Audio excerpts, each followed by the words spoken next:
नमस्कार दोस्तों, finish classes bye PS में आपका स्वागत है। हम बिहार पीसीएस का previous year question last 10 years का कवर कर रहे थे, वो भी टॉपिक वाइज, जिसमें हमने अभी तक जो कवर किया था एंशियंट, मिडिवल और हम मॉडर्न कवर कर रहे थे। मॉडर्न में हमने अभी तक 50 क्वेश्चन यहाँ तक मैंने कवर कर लिए थे। ठीक, हम आज बात करेंगे 50 के आगे क्वेश्चन पर। उसके पहले बता दूं जो नए व्यूवर्स हैं उनके लिए कि अगर आपको इसका पीडीएफ चाहिए तो आप चैनल के डिस्क्रिप्शन में जाएंगे, इसी वीडियो के डिस्क्रिप्शन में जाएंगे, आपको टेलीग्राम का लिंक दिया होगा, उस पर आप जाके ज्वाइन कर सकते हैं। ठीक, जो आपको पूरा का पूरा फ्री, जितने भी पीडीएफ हैं वो आपको फ्री अवेलेबल हैं। ठीक, दूसरी चीज़, अगर आपसे कोई क्वेरी है, कोई क्वेश्चन है या कुछ भी है, पर्सनली बात करना चाहते हैं उससे रिलेटेड, तो आप टेक्स्ट या व्हाट्सअप कर सकते हैं केवल। ठीक, उसके लिए भी डिस्क्रिप्शन में आपको कांटेक्ट दिया हुआ है। ठीक, कोशिश कीजिए कि आप लोग जो भी क्वेश्चन डाउट है कमेंट करके आप लोग एक बार, अगर आपको कहीं भी गलत लग रहा है जो सही हो, आप कमेंट कर सकते हैं, आप उसको हमें सजेशन दे सकते हैं। ठीक, चलिए स्टार्ट करते हैं आज के हम पहले क्वेश्चन से। पहला क्वेश्चन है, वह प्रथा जिसके तहत किसान जो है स्वयं भूमि का मालिक होता है और सरकार जो है भू राजस्व के भुगतान के लिए जिम्मेदार माना जाता है, तो वह प्रथा कौन सी है? जमींदार प्रथा, रैयतवाड़ी प्रथा, महालवाड़ी प्रथा, दहसाला प्रथा या उपयुक्त में से कोई नहीं। कौन सी प्रथा है वो प्रथा है आपकी रैयतवाड़ी। कौन सी? रैयतवाड़ी प्रथा। रैयतवाड़ी अगर प्रथा जाने तो यह किसान स्वयं भूमि का इसमें मालिक होता है और सरकार को भू राजस्व के भुगतान के लिए माना जाता है। तो अगर हम देखें तो जो भू राजस्व प्रणाली ब्रिटिश समय की आई थी, ठीक, वो 3 थी। ब्रिटिश शासन के समय जो भू राजस्व प्रणाली आई थी ब्रिटिश शासन के समय, तो वो 3 थी। कौन कौन सी? एक हो गई आपकी अस्थाई बंदोबस्त, जिसको हम बोलते हैं जमींदारी बंदोबस्त, जमींदारी प्रथा। दूसरा हो गया, ये पहला था, दूसरा हो गया आपका रैयतवाड़ी, तीसरा हो गया महालवाड़ी व्यवस्था। ठीक, ये थी। तो जो जमींदारी प्रथा थी वो किसके शासनकाल में आई थी? तो वो आई थी लॉर्ड कॉर्नवालिस के शासनकाल में। लॉर्ड कॉर्नवालिस के शासनकाल में कौन सी प्रथा आई थी? जमींदारी प्रथा, जिसको हम क्या बोलते हैं? अस्थाई बंदोबस्त या परमानेंट सेटलमेंट जिसको हम बोलते हैं। ठीक, तो ये कब आया था? 1793 में। अगर हम रैयतवाड़ी की बात करें तो जो रैयतवाड़ी व्यवस्था थी वो टॉमस मुनरो के समय आई थी। दूसरा जो है वो टॉमस मुनरो, ठीक, किस सन में? 1820 में। और 1822 में आई थी महालवाड़ी। ये किसके शासनकाल में? ये थे हॉर्ट मैकेंजी। ठीक, तो हॉर्ट मैकेंजी के समय 1822 में महालवाड़ी आई थी। तो अगर हम देखें तो सबसे ज़्यादा जो प्रभावित क्षेत्र, मतलब सबसे ज़्यादा प्रभाव किसका था? तो वो था रैयतवाड़ी का। क्यों? क्योंकि ये पूरे ब्रिटिश शासन के 51% है, जो रैयतवाड़ी थी ये पूरे ब्रिटिश शासन के 51% क्षेत्र में इसका प्रभाव था।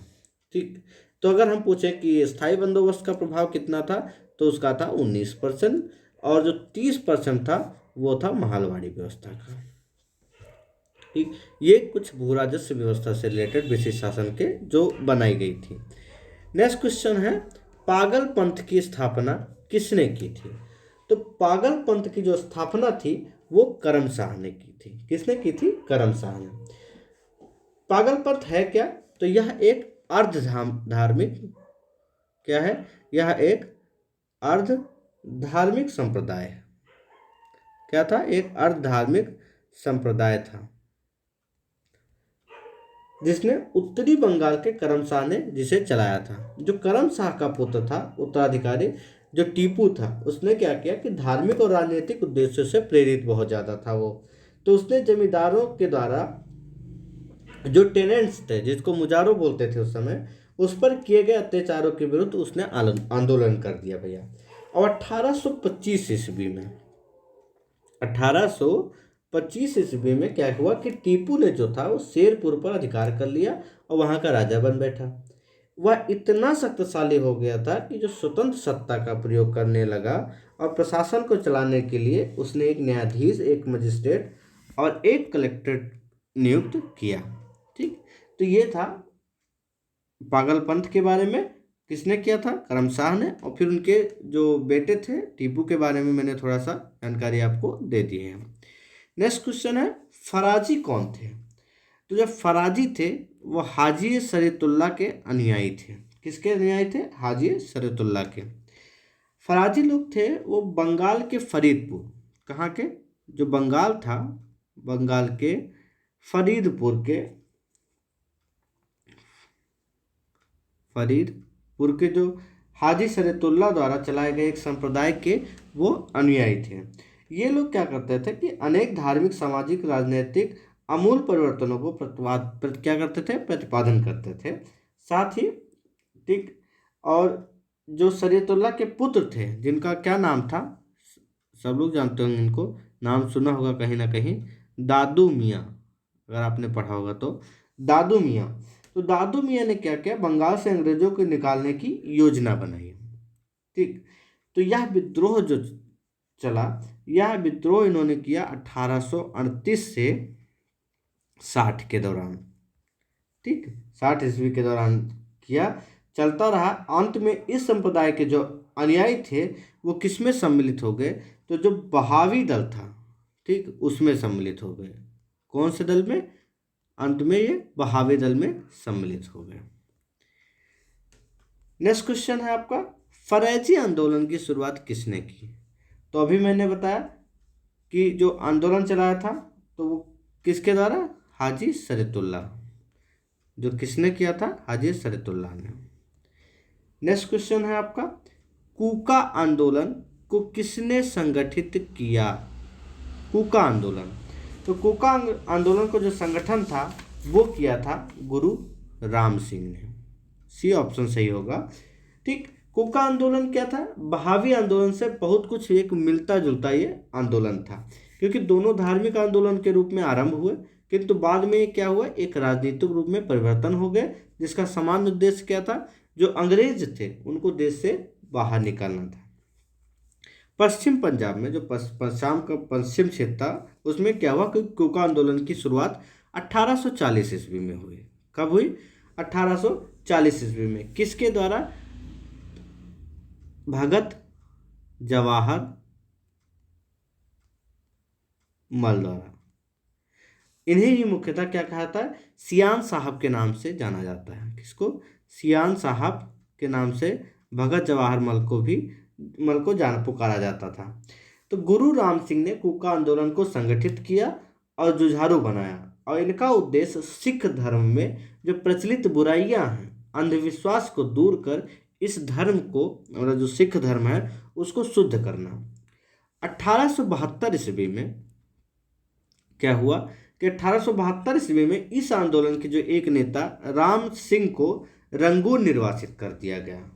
ठीक, जो राम सिंह थे इनको रंगून निर्वासित कर दिया गया, और जहां 1885 में इनकी क्या हो गई? मृत्यु हो गई।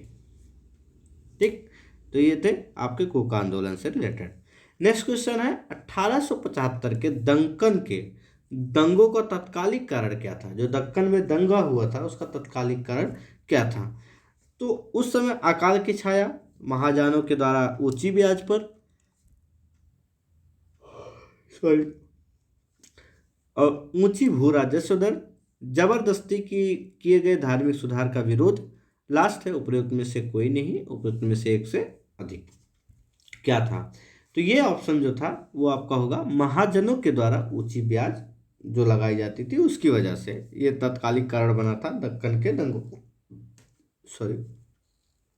1875 में दक्कन विद्रोह के कई कारण थे। एक तो ये था, और भी कई कारण थे, जैसे कृषकों की अस्थायी रूप से कर्जदार होना, भू राजस्व की ऊंची ब्याज दर, कृषकों की अशिक्षा, गरीबी के कारण उनके जो खेत होते थे, घर आदि को जो गिरवी रखकर ऋण पत्र पर उनके हस्ताक्षर करवा लेना, न्याय व्यवस्था की जटिल और खर्चीली प्रणाली के कारण जो किसानों को अपने हितों की रक्षा करने में विफलता, और इसी परिस्थिति में 1875 से 76 के अकाल ने क्या किया, कृषकों को ऋण शोधन क्षमता को पूरी तरह खत्म कर दिया। दूसरी तरफ क्या हुआ कि जो भूमि में मूल्यों में गिरावट के कारण साहूकार जो थे वो ऋणों की वसूली में शीघ्रता करने लगे, और इस तरह महाजनों के द्वारा जो ब्याज दर था वो वसूली दक्कन विद्रोह का एक तत्कालिक कारण बना। नेक्स्ट क्वेश्चन है, महाराष्ट्र में जो रामोसी कृषक जत्था है ये किसने स्थापित की? तो ये किया था वासुदेव बलवंत फड़के ने। प्रारंभिक क्रांतिकारियों ने अग्रगण्य वासुदेव बलवंत फड़के कब से 1845 से 1883, ठीक, ने बम्बई प्रेसिडेंसी के जो रामोसी जनजाति हैं उनके लोगों को संगठित करके प्रशिक्षित लड़ाकू बल में परिवर्तित किया। यह इन्हें काला पानी की सजा दे दी गई। किसको? वासुदेव बलवंत फड़के को, जिनकी 1883 ईस्वी में आमरण अनशन में इनकी मृत्यु हो गई। आमरण अनशन में क्या हो गया, इनकी मृत्यु हो गई। नेक्स्ट क्वेश्चन है आपका, रामोसी विद्रोह जो है सही रूप से किस भौगोलिक इलाके में हुआ था? तो ये हुआ था जो हमारा पश्चिम घाट है, ठीक है, जो ये वाला इलाका है, रामोसी विद्रोह इस इलाके में हुआ था, ठीक, ये मैंने बताया, तो इस इलाके में हुआ था। नेक्स्ट क्वेश्चन है, बघेरा विद्रोह कहाँ हुआ? बघेरा विद्रोह जो था, सॉरी एक बार उसका एक्सप्लेनेशन देख लेते हैं, मैंने गलती से बताया नहीं इसको। पश्चिमी घाट में जो रामोसी जनजाति होते हैं, कौन थे? रामोसी जनजाति। इनके लोगों ने 1822 में ईस्वी में अपने नेता जो सरदार थे इनके, कौन थे?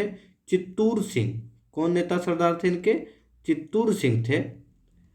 उनके नेतृत्व में रामोसी विद्रोह किया, और रामोसियों ने क्या किया कि सतारा के आसपास के जो क्षेत्र थे उनको लूटा और किलों पर आक्रमण किया। फिर 1825 और 26 के बीच में क्या हुआ? 1825 और 26 में भयंकर अकाल और अन्नाभाव के कारण इन्हें उमाजी के नेतृत्व में पुनः विद्रोह इन्होंने किया। किसके नेतृत्व में दोबारा किया? उमाजी के नेतृत्व में, ठीक है, पहले चित्तूर सिंह के नेतृत्व में, दोबारा उमाजी के नेतृत्व में। नेक्स्ट क्वेश्चन, बघेरा विद्रोह कहाँ हुआ था? तो बघेरा विद्रोह जो हुआ था वो बड़ौदा में हुआ था, ठीक। कब हुआ था? 1818 ईस्वी में अंग्रेज सरकार के विरुद्ध ये किया गया था।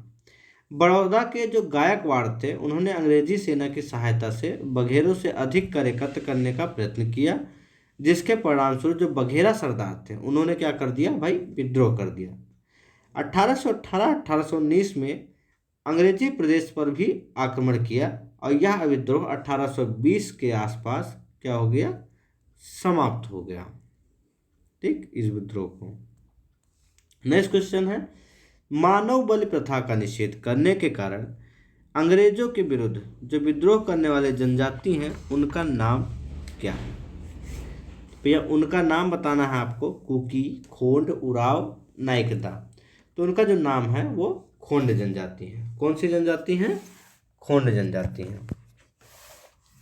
खोंड जनजाति के जो लोग हैं वो कहाँ से हैं? अधिकतर तमिलनाडु से लेकर, मतलब यहाँ ये मान लो तमिलनाडु है, यहाँ से लेकर बंगाल तक और मध्य भारत तक पहले विस्तृत जो पहाड़ी क्षेत्र हैं वहाँ रहते थे। पहाड़ी क्षेत्र होने के कारण ये वस्तुतः क्या थे? स्वतंत्र थे। 1837 से 1856 ईस्वी तक अंग्रेजों के विरुद्ध इन्होंने क्या किया? विद्रोह किया,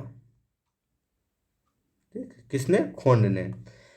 इस आंदोलन का जो नेतृत्व युवा थे वो राजा के नाम पर चक्र बिसोई ने किया। जो नेतृत्व करता वो क्या नाम था उनका? चक्र बिसोई, ठीक। विद्रोह का जो मुख्य कारण था ब्रिटिश सरकार द्वारा मानव बलि, जिसको हम मरीहा बोलते हैं उस समय, उसको प्रतिबंधित करने के प्रयास करना। अंग्रेजों द्वारा नए करों का करारोपण और अनेक क्षेत्रों में जमींदारों, साहूकारों के प्रवेश से संबंधित थे, जिनके कारण आदिवासियों को अनेक कष्टों का सामना करना पड़ता था। अंग्रेजों ने क्या किया, एक मरिया एजेंसी गठित की। अंग्रेजों ने एक क्या किया, मरिया एजेंसी गठित की, जिसके विरुद्ध क्या हुआ कि खोंडों ने विद्रोह किया। और 1855 में, कब, 1855 ईस्वी में चक्रविसोई जो है वो अचानक लुप्त हो गया, जिसके बाद क्या हुआ, यह आंदोलन क्या हो गया, समाप्त हो गया। अब वो किस लिए लुप्त हुआ, आप लोग सोचिए, थोड़ा आप लोग भी सोचिए ना। नेक्स्ट क्वेश्चन है, छोटा नागनगर जो जनजाति विद्रोह था वो कब हुआ। तो बता दूं, जो छोटा नगर जनजाति विद्रोह है ये कभी हुआ ही नहीं, बल्कि जो छोटा नगर था, छोटा नगर जो क्षेत्र है, इसमें कई विद्रोह हुए, जिसकी एक अलग अलग श्रृंखला है, जिसमें अलग अलग नामों से इसको जाना जाता है। ठीक, तो ये ऑप्शन ही गलत है, ये क्वेश्चन गलत था। इसको किसने गलत, बीपीएससी ने इसको कट किया, क्योंकि इसमें कोई विकल्प नहीं है। इस क्षेत्र में जो विद्रोह हुए थे उनके बारे में हम एक बार देख लेते हैं। छोटा नगर में तो वो कोल विद्रोह था। कौन सा, कोल विद्रोह। कब हुआ था वो, 1831 से 36 में हुआ था। फिर दूसरा था एक संथाल विद्रोह। संथाल विद्रोह ये कब हुआ था, 1855 से 56। और फिर हुआ था मुंडा विद्रोह। मुंडा विद्रोह ये कब हुआ था, ये हुआ था 1899 में। ठीक, नेक्स्ट क्वेश्चन है, 1855 ईस्वी में संथालों ने किस अंग्रेज कमांडर को हराया था, बताइए भैया। तो जो मेजर बारो साहब हैं, इन्हीं को संथालों ने भैया क्या किया, 1855 में हरा दिया। संथालों ने भागलपुर जो है, भागलपुर का जो क्षेत्र है, उसके भोगना डी तालुके में विद्रोह कर दिया। कब, 1855 ईस्वी में। इसके साथ एक पुलिस दिकुओं पर आक्रमण किए थे। इनका नेतृत्व कौन कर रहा था, तो इनका जो संथालों का नेतृत्व कर रहे थे वो थे सिद्धो कान्हो, जो फेमस है, चांद और भैरव। इन्होंने क्या किया, इसका नेतृत्व किया। संथाल विद्रोह को दबाने के लिए मेजर बारो के नेतृत्व में एक सेना भेजी गई, जिसे संथालों ने हरा दिया। उसको क्या बोलते हैं, तो कभी क्वेश्चन आ जाए, पीर पैंती का युद्ध।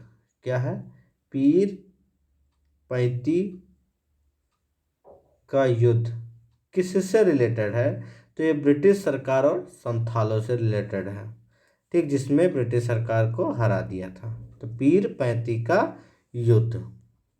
नेक्स्ट क्वेश्चन है आपका, मुंडाओं का विद्रोह खड़ा किया कब।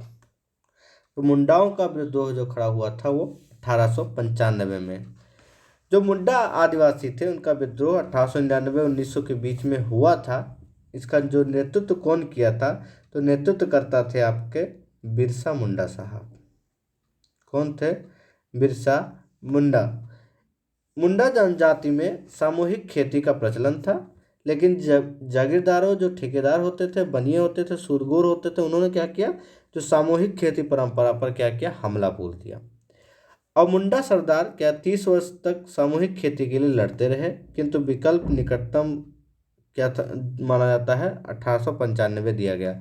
मतलब स्टार्ट हुआ था इनका 1899, लेकिन जो विकल्प में नहीं था, तो अगर निकटतम देखा जाए, ऐसे भी क्वेश्चन होते हैं, तो अगर निकटतम देखा जाए तो कौन सा आंसर होगा, तो 1895। तो इसलिए इसी को सही माना जाएगा। क्यों, 1895 बिरसा ने अपने आप को भगवान दूत घोषित किया था। क्या घोषित किया था, भगवान का दूत, बिरसा मुंडा ने। नेक्स्ट क्वेश्चन है, उल गुलान विद्रोह किससे जुड़ा था। जो उल गुलान विद्रोह था वो जुड़ा था बिरसा मुंडा से। मुंडा विद्रोह उल गुलान महान हलचल के नाम से भी जाना गया। जो मुंडा विद्रोह था वो उल गुलान महान हलचल के भी नाम से जाना गया, ये याद रखना। यह विद्रोह इस अवधि को सर्वाधिक प्रसिद्ध आदिवासी विद्रोह था। मुंडों की पारस्परिक भूमि व्यवस्था, खूंट कट्टी मुंडारी का जमींदारी और व्यक्तिगत भू स्वामित्व वाली भूमि व्यवस्था में परिवर्तन के विरुद्ध जो है मुंडा विद्रोह की एक शुरुआत हुई। ठीक, तो अब मैं लास्ट से क्वेश्चन पूछता हूँ कि बिरसा मुंडा ने अपने आप को भगवान का दूत कब घोषित किया? तो बिरसा मुंडा ने अपने आप को जो भगवान का दूत घोषित किया वो 1895 ईस्वी में किया। अब वो उसी समय हजारों जो मुंडाए थे उनके नेता बन गए। ठीक, उन्होंने कहा कि दिकुओं जो गैर आदिवासी से हमारी लड़ाई होगी और उनके खून से जमीन इस तरह लाल होगी जैसे लाल झंडा। ठीक, 1899 ईस्वी में क्रिसमस की पूर्व संध्या पर बिरसा ने मुंडा जाति का शासन स्थापित करने के लिए एक विद्रोह का ऐलान किया। लगभग 6000 मुंडा तीर तलवार कुल्हाड़ी लेकर बिरसा के साथ क्या हुए, चल लिए, और बिरसा मार्च 1900 के शुरू में गिरफ्तार कर लिया गया। बिरसा मुंडा मार्च 1900 में से गिरफ्तार किया और जून में वह जेल में मर गए, और उसी समय विद्रोह क्या हुआ, कुचल दिया गया, और बिरसा जो थे वो अमर हो गए। नेक्स्ट क्वेश्चन है आपका, बिरसा मुंडा का कार्यक्षेत्र कौन सा था? बिरसा मुंडा का जो कार्य क्षेत्र था वो कौन सा था? तो वो था आपका रांची। ठीक, जो कहाँ से, रांची से इनका जो कार्य क्षेत्र था वो रांची से लेके भागलपुर तक था, भागलपुर तक था। जो उद्देश्य था जनजातियों के समाज में सुधार करना और ब्रिटिश सत्ता से इनको दूर करना है। नेक्स्ट क्वेश्चन है, 1888 से 1900 ईस्वी की मुंडा क्रांति का नेता कौन था? तो अभी मैंने बताया कौन था, बिरसा मुंडा। नेक्स्ट क्वेश्चन, बिरसा मुंडा किसके पक्ष में थे? ठीक, ये आपको बताना है। तो ये थे झारखंड के बीच में, क्योंकि उस समय झारखंड बिहार से अलग नहीं हुआ था। ठीक,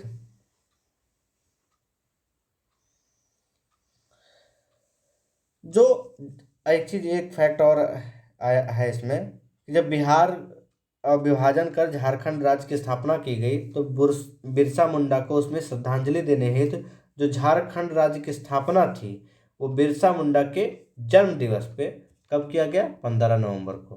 तो इसीलिए याद रखना 15 नवंबर को किस राज्य का स्थापना दिवस मनाया जाता है, तो वो झारखंड का।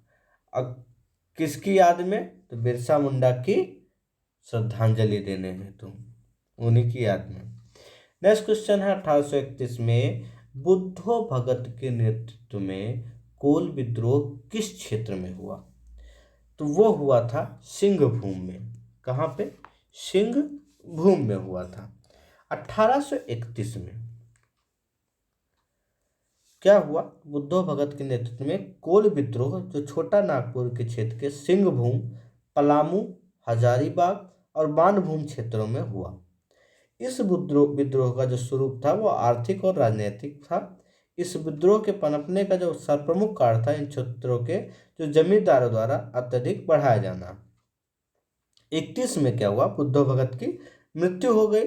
तो उसके बाद जो उन्होंने उनका नेतृत्व किया, जो संचालन किया इस विद्रोह का, उनका नाम था गंगा नारायण। ये याद रखना, गंगा नारायण। अगर मान लो क्वेश्चन आ जाए 1831 के कोल विद्रोह में बुद्धो भगत की मृत्यु के बाद कोल विद्रोह का नेतृत्व किसने किया, संचालन किसने किया, तो वो ऑप्शन होगा आपका गंगा नारायण।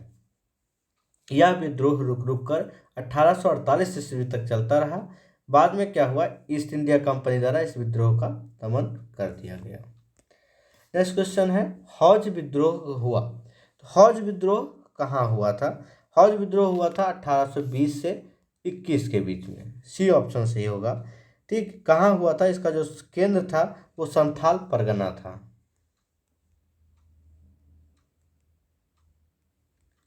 ये केंद्र था। नेक्स्ट क्वेश्चन, किस स्थान पर आदिवासियों ने अंग्रेजों के खिलाफ विद्रोह किया? तो किस स्थान पर किया था अंग्रेजों के खिलाफ? ठीक, तो ई ऑप्शन सही होगा। क्यों? क्योंकि छोटा नागपुर जो हो मुंडा जनजातियों ने 1820 से 22 ईस्वी में छोटा नागपुर में किया। ठीक, वो 1831 में ब्रिटिश सेना को चुनौती थी इस क्षेत्र में। इस कारण लगभग क्या 1837 ईस्वी तक अशांति व्याप्त रही और सिंध की जनजातियों ने भी लगातार अंग्रेजों के विरुद्ध विद्रोह किया। तो मतलब ये सिंध में भी हुआ, बिहार में भी हुआ। तो 1 2 3 ऑप्शन इसमें सही है, तो इसलिए क्या होगा, ये ऑप्शन आपका सही होगा। नेक्स्ट क्वेश्चन है, इनमें से किसने अंग्रेजी ईस्ट इंडिया कंपनी जो EIC है उसके कंट्रोल के खिलाफ बगावत नहीं की? किसने नहीं की? तो ये थे हमारे भाई साहब हैदराबाद के निजाम साहब। इन्होंने क्या किया, निजाम को छोड़कर सभी ने अंग्रेज के खिलाफ बगावत की, लेकिन हैदराबाद के निजाम ने नहीं की। ठीक, ये याद रखना। नेक्स्ट क्वेश्चन है, अफगानिस्तान के प्रति जो आक्रामक नीति है वो किस वायसराय ने अपनाई थी? तो वो अपनाई थी लॉर्ड लिटन ने। ठीक, 1876 में लॉर्ड लिटन वायसराय बनकर आने पर अफगानिस्तान के प्रति अपनाई गई जो नीति में परिवर्तन आया। कुशल आक्रमण्यता के नीति के स्थान पर अग्रगामी नीति का अनुसरण होने लगा। 1878 ईस्वी में, कब? 1878 ईस्वी में द्वितीय आंग्ल बंगाल युद्ध में शुरू हो गया।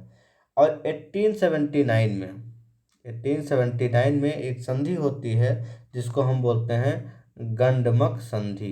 क्या बोलते हैं? गंडमक की संधि। ठीक, नेक्स्ट क्वेश्चन है, 1878 का वर्नाकुलर प्रेस एक्ट किसने रद्द किया था, कर दिया था? तो ये किसने रद्द किया? ये किया था लॉर्ड रिपन ने। ठीक है, तो लॉर्ड रिपन ने कब किया था? लॉर्ड लिटन ने इसको रद्द किया। ठीक, बी ऑप्शन आपका सही होगा, लॉर्ड लिटन।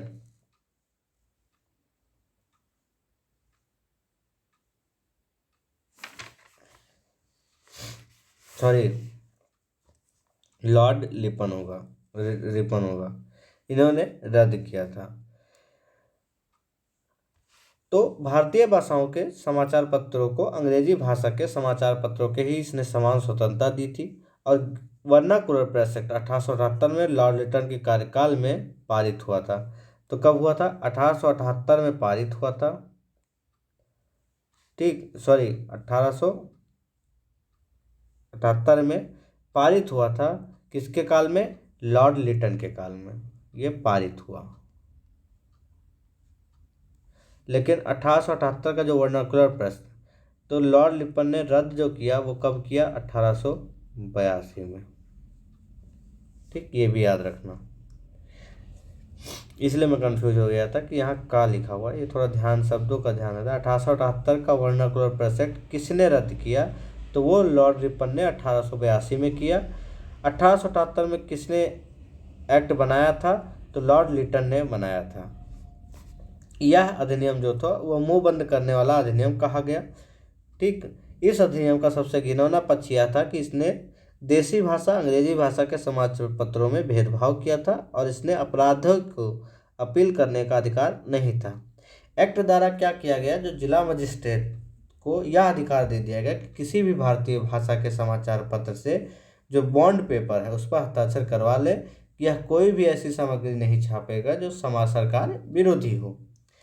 ठीक, तो जब ऐसा हुआ तो इस अधिनियम के अधीन सोम प्रकाश, भारत में ही ढाका प्रकाश सहचर जो है ये समाचार के विरुद्ध कई मामले दर्ज किए गए। नेक्स्ट क्वेश्चन है, अस्थाई बंदोबस्त किसके साथ किया गया?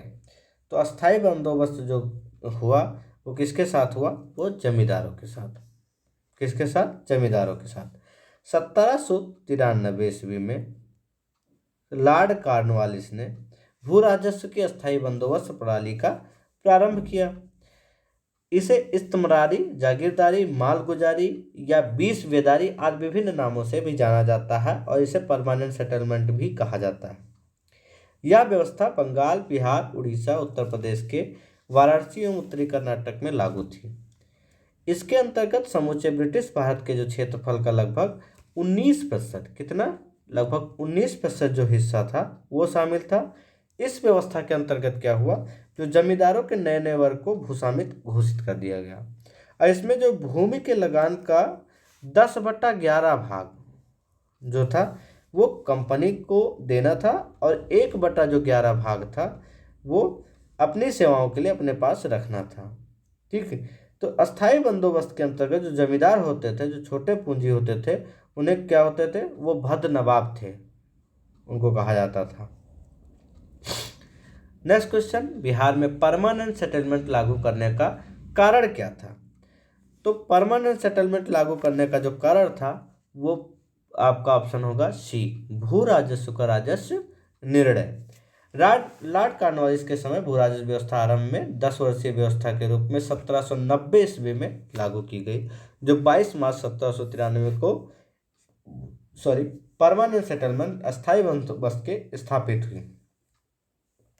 इस व्यवस्था को बिहार में लागू करने का कारण जमींदारों के लिए जमीन पर वंश परंपरागत अधिकार को स्वेच्छा से हस्तांतरित करना और मूल कारण कंपनी के भू राजस्व की एक निश्चित राशि तय करना था।